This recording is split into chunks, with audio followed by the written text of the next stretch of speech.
Ini solusi banget sih buat kalian lagi cari kursi kerja tapi punya problem badan kalian itu termasuk kecil, mungkin di 155 sampai 160 cm, atau kalian punya ruangan kerja juga compact ya, nggak yang terlalu luas, area terbatas lah intinya. Menurut gue ini adalah kursi yang bisa jadi solusi dari permasalahan kalian tersebut, dan ini worth it sih. Gue kasih contoh, ini cewek yang tingginya 156 cm duduk di beberapa kursi yang kita punya versus yang kita bahas kali ini ya. Dari posisi kaki, kedalaman posisi duduk, posisi sandaran, tinggi armrest, dan pandangan ke monitor juga kalian harusnya bisa lihat ya, udah tahu mana yang lebih nyaman, mana yang kurang nyaman. Gue emang sering banget bilang di setiap review kursi kalau ukuran kursi itu sangat menentukan dari kenyamanan posisi duduk kalian. Belum tentu kursi tier S tech manis itu bisa cocok sama fit badan kalian, karena memang yang gue jadiin referensi untuk di tier list tech manis itu adalah badan gue yang tingginya 172 cm dengan berat di 68 kiloan, ditambah referensi Nino juga yang tingginya 178, jadi ya digabung-gabungin kurang lebih hasilnya seperti yang ada di tier list lah. Dan memang kebanyakan produsen kursi Indo mainnya tuh di range ukuran segituan lah, karena emang itu yang paling general lah untuk kita bisa pakai, terutama di Asia dan mungkin di rata-rata Indonesia. Masalah yang gue sering temuin untuk orang yang punya badannya kecil itu duduk di kursi yang regular adalah di bagian pop detail clearance-nya itu kurang. Cara taunya adalah kalian harus duduk di posisi paling sandaran dari si kursinya, kalian lurusin kaki kalian, usahain untuk napak ke lantai, dan kalian bisa lihat tuh gapnya tuh seberapa banyak. Kalau terlalu rapat, kaki kalian akan sakit karena banyak pressure di situ, jadi berkurang sirkulasi darahnya dari kaki bagian bawah ke bagian atas. Dan kalau misalnya terlalu kejauhan, buat orang yang tinggi duduk di kursi kecil, itu juga yang menopang paha kalian akan sedikit, otomatis juga itu akan bikin cepet pegel atau duduk kalian jadi merosot-merosot ya. Jadi itu dia, makanya penting banget untuk nyesuaiin ukuran jok, terutama di kedalaman jok yang dihitung dari jok bagian depan ini sampai ke backrest terluar. Dalam hal ini biasanya di lumbar supportnya, itu kalian bisa ukur kira-kira berapa panjangnya. Yang udah gue coba tes sebenarnya untuk ukuran yang kursi compact cocok buat orang yang punya badannya kecil itu di bawah 42 cm ya. Kalau 43 ke atas itu biasanya udah size regular. Jadi misalnya kalau kalian lagi nyari kursi online, nyari review kursi juga, yaitu penting untuk kalian bisa tahu tuh berapa kedalaman daripada si joknya, posisi duduknya. Dari kursi yang lagi gue cobain ini, alasan kenapa gue bisa nobatkan dia sebagai kursi compact yang cocok untuk orang badan kecil adalah yang pertama, gue fokusin di bagian joknya. Jadi ini kursi namanya Nimo Sola. Nimo Sola ini uniknya di bagian joknya, dia itu bentuknya yang biasa ditemuin sama kursi-kursi kerja lain kan persegi atau persegi panjang ya. Jadi depan itu agak rata, walaupun sedikit ada curve-nya. Menurut gue sih nggak se-curve si punyanya Nimo Sola. Jadi Nimo Soalnya itu bentuknya lebih ke oval gue melihatnya, karena di bagian depan itu curve banget. Ini bikin dia punya area terluar daripada si joknya itu ada gap lebih di bagian pop little clearance-nya, sehingga kalau misalnya kita mau punya gap yang cukup banyak, kita bisa posisiin kaki kita itu agak di bagian luar ya, jadi posisi kayak gini. Tapi terluar-luarnya pun ini masih relax dan masih natural. Kalau misalnya kalian mau yang lebih ditopang, mungkin kalian bisa agak ketengahin, karena bagian tengahnya itu yang paling dalam ya. Nah ini juga masuk ke poin kedua soal backrest. Ini juga hal yang gua highlight dari si Nimo Sola ini. Jadi di backrestnya dia itu memang di set sebagai backrest yang compact ukurannya. Ini kalau kalian lihat dia punya size itu proporsional banget ya antara backrest sama si joknya. Ini gue perlu appreciate, artinya memang kursi ini dibuat, didesain dari awal itu emang untuk ukuran yang compact. Ada beberapa kursi yang gue temuin, gue mention satu si COM 56 itu memang ditujukan sebagai kursi compact, tapi dia kurang proporsional kalau gue lihat. Di antara joknya dia emang kecil ukurannya si joknya, tapi backrestnya dia itu termasuk yang lebar. Jadi kalau kita lihat dari jauh kayak nggak match, kayak nggak ngesing tuh antara ukuran backrest sama si joknya. Terus kalau diperhatiin juga si Nimo Sola ini untuk dia punya backrest itu nge-curve, jadi melengkung supaya badan kita tuh rasanya kayak dijaga. Buat gue yang size badan gue segini 172 cm berarti 68 kg masih aman dan nyaman banget, kayak dirasa dijagain banget gitu sama si Nimo Sola ini untuk backrest gue ya. Cuman yang gue perlu note aja sih ya di Nimo Sola ini, di bagian lumbar supportnya dia tuh kerasa karena memang struktur daripada si backrestnya ini tuh udah melengkung untuk di bagian lumbarnya.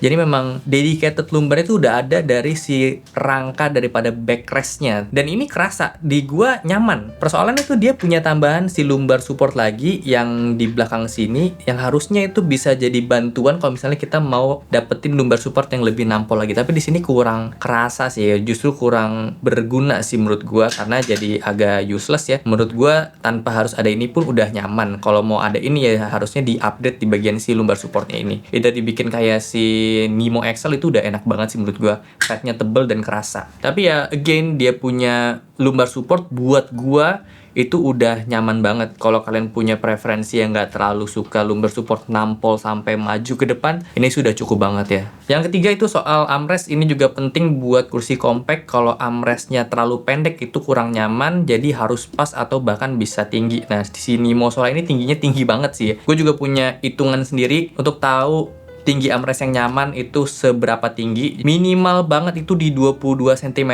dihitung dari permukaan armpit ke luar sini ya, ke permukaan joknya. Itu minimal banget 22 cm. Itu udah batas bawah, amannya sih 23 cm.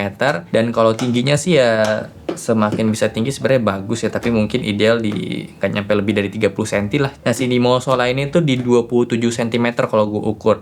Itu sangat oke. Sebagai konteks, ada satu kursi yang menurut gue ketinggian armrest ini kurang, itu adalah Oxyhome T8 ya. Dia cuma 21 cm. Kalau misalnya kita duduk di situ, badan kita jadi agak terlalu ke bawah, otomatis harus ngebungkuk untuk dapetin tangan kita bisa resting di armrestnya. Karena emang armrest itu penting untuk dapetin duduk ergonomis yang nyaman ya, supaya tangan kita bisa sejajar sama meja, kaki kita bisa napak sama lantai, dan pandangan kita bisa ke monitor juga. Terus untuk armrest sih sebenarnya gue gak ada komplain ya. Di Mosola ini di bagian dia punya mekanik ini oke. Atas bawahnya oke, maju mundur oke, pivot juga mantap, dan dia punya armpit juga ini ada soft touch. Teksturnya enak, kena kulit nggak kasar, walaupun ini memang bukan armpit yang paling empuk, tapi ini udah nyaman. Nah itu dia 3 poin penting dari kursi ini, dan ya secara overall ini kursi oke banget ya. Part-part lainnya juga mendukung untuk kenyamanan kursinya.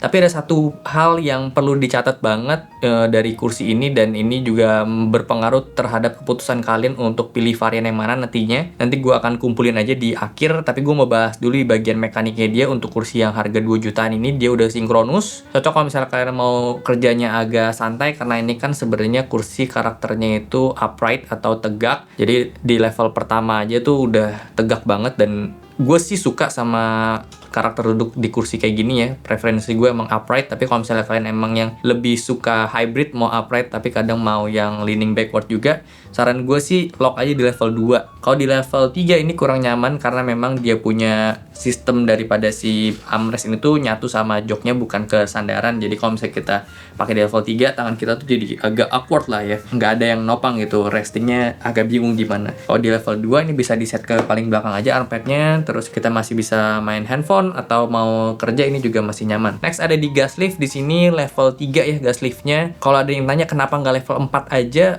ya itu jadi pertanyaan gue di awal, tapi memang mungkin karena dia ini segmennya adalah kursi kerja untuk orang badan kecil, jadi gue rasa juga cukup aja pakai level 3, beban maksimal di 120 kg gitu ya. Dan gue juga yakin dengan berat badan 120 kg pasti juga nggak akan nyaman duduk di kursi ini, karena memang bukan targetnya. Tapi yang perlu diapresiasi juga dari si gas liftnya, ini gas lift tinggi banget ya, bisa tinggi banget dan bisa sependek ini.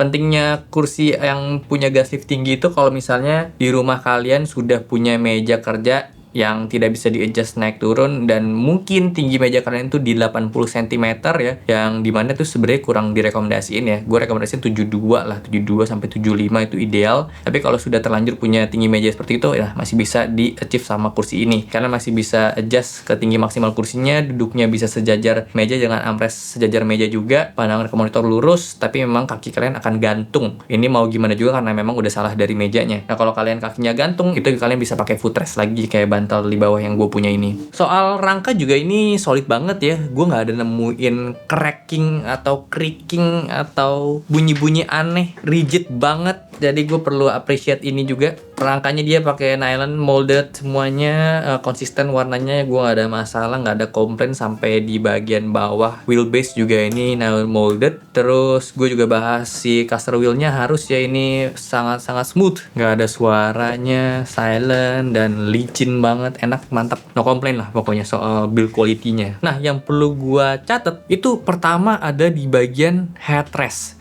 Jadi ini menentukan banget nih untuk kalian pilih varian yang mana, karena Sola itu ada dua yang dijual, ada yang headrest sama non headrest. Nah, kebetulan gue pakai yang headrest. Saran gue untuk kalian yang tingginya 155, 165, jangan beli yang varian headrest ya, karena itu nggak berguna menurut gue. Karena secara posisi headrest itu menurut gue kurang turun sih ya. Dia pengaturannya itu cuma ada naik turun sama tilt aja. Nah, buat gue yang tingginya di 172, ini tuh gue udah posisiin headrest yang paling turun, dan ini udah ngepas banget posisinya, gue nggak bisa toleransi lagi, persis di belakang leher gue ya. Kalau gue cobain untuk ukuran badan 156 cm, headrestnya itu jadi ada di persis di belakang kepala, yang bikin posisi duduknya jadi agak nunduk ke depan, jadi nggak bisa senderan. Ketika headrestnya dicopot, baru bisa duduk senderan dengan nyaman. Jadi karena memang kursi ini tuh untuk archetype yang upright atau duduk tegak, menurut gue emang headrest itu nggak terlalu penting sih ya. Headrest itu penting kalau kalian mau rebahan. Nah, sementara rebahan di kursi ini pun gue nggak saranin untuk di level 3 karena memang tangan kita jadi nggak bisa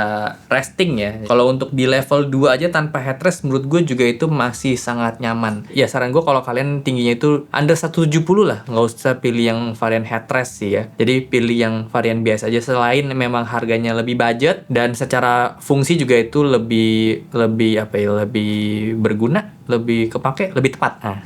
Nah, terus catatan gue lainnya sebenarnya minor aja, yang tadi gue bilang di bagian lumbar supportnya. Kalau memang mau nargetin orang yang suka lumbar support nampol supaya dia bisa lebih nge-stress lagi target pasarnya, ya saran gue sih lebih diseriusin aja sih lumbar supportnya. Walaupun memang ini lumbar supportnya udah enak secara dedicated dari rangkanya ya, tapi kalau mau dinambahin kayak gini ya minimal dibikin kayak Excel lah. Untuk armrest ini sebenarnya minor banget lah. Kalau bisa si armrestnya nyatu sama sandalnya itu lebih oke, tapi karena emang kebetulan ini kursi yang dipakai untuk tegak aja, gue bisa memaklumin kalau kursi ini armrestnya cukup untuk di mounting di joknya. Dan catatan yang terakhir itu di bagian backrest, yang tadi gue bilang backrest ini tuh enak banget, curve-nya itu mantap abis. Tapi mungkin ini catatan aja, walaupun gue sebenarnya tidak masalah, tapi gue perlu menyampaikan ada consideration ini ketika kalian pilih kursinya. Kalau kalian itu duduknya masih kurang disiplin ya, maksudnya dalam hal kalau kalian duduk tuh masih suka miring-miring kanan kiri. Nah, kursi ini tuh sebenarnya membantu kalian untuk duduknya tuh selalu tegak, karena kalau misalnya kalian miring sedikit aja, badan kalian tuh bisa kena frame yang bikin kurang nyaman. Gua menyarankan untuk selalu dibiasakan duduknya itu tegak supaya emang postur kalian tuh bagus dan sesuai dan sehat juga. Jadi jangan dibiasain duduk miring-miring. Nah, kursi ini tuh mengajari kita untuk selalu duduk tegak. Nah, gue menyampaikan ini supaya nanti takutnya kalau misalkan udah pilih kursinya terus ada protes sekali kayak kena frame nih bang, karena memang begitulah bentuk kursinya ya. Jadi kesimpulannya, ini kursi cocok pertama untuk orang tinggi 155, startnya sampai 170, maksimal banget 172. Terus kalian juga misalnya punya ruangan yang compact, yang gak terlalu besar, ini juga cocok karena ya itu bisa menghemat space dan ya jadi minimalisnya tuh dapat ya. Terus yang suka kursi dengan archetype upright, gak, ini juga cocok banget. Yang kurang cocok 175 ke atas, menurut gue kurang rekomen, walaupun memang ini kursi masih bisa di extend di bagian si backrestnya, dimundurin lagi. Kalau kalian lihat mounting di bawahnya itu bautnya bisa dikendurin terus bisa dimundurin, tapi gue kurang rekomen juga ya. Saran gue dimajuin aja, diposisiin paling mentok. Terus kurang cocok juga buat kalian emang yang suka headrest garis keras ya, karena memang ini kursi udah enak tegaknya, headrest pun nggak perlu menurut gue. Apalagi dengan tadi catatan yang gue temuin, kalau headrestnya buat orang tinggi di bawah 170 lah, di 165an ke bawah, itu kurang bisa dapetin esensi headrestnya. Nah, terakhir gue mau ngasih tabel pengetesan gue terhadap orang-orang dengan tinggi badan berbeda di studio ini. Start dari 156 sampai 178, plus minusnya kayak gini, kalian bisa lihat aja, mungkin kalian bisa cocok dan mungkin bisa kebayang. Kalau ada yang kurang jelas bisa ditanyain di komen aja. Jadi itu dia ya, menurut gue ini kursi bagus banget. Gue rekomen sih ya si Nimo Sola ini untuk orang yang compact susah cari kursi kecil. Ini highly recommend banget. Harganya juga menurut gue ini masih sangat masuk akal di 2 juta. Tapi 2 juta ini juga belinya itu lewat websitenya dia atau lewat WhatsApp. Kalau di e-commerce harganya jadi agak 2,2 2,3 ya setahu gue. Kalian bisa cek aja. Tapi kalau misalnya di e-commerce kalian punya promo-promo itu ya tinggal kalian lihatlah perbandingan harganya. Tapi harusnya harganya itu di 2 jutaan, dan harga ini tuh menurut gue sangat oke untuk segmen kursi yang compact gitu. Ya, jadi segitu aja untuk video kali ini. Thank you banget udah nonton. Kalau suka boleh like, share, dan subscribe. Gue Okta, sampai jumpa di video selanjutnya. Terima kasih.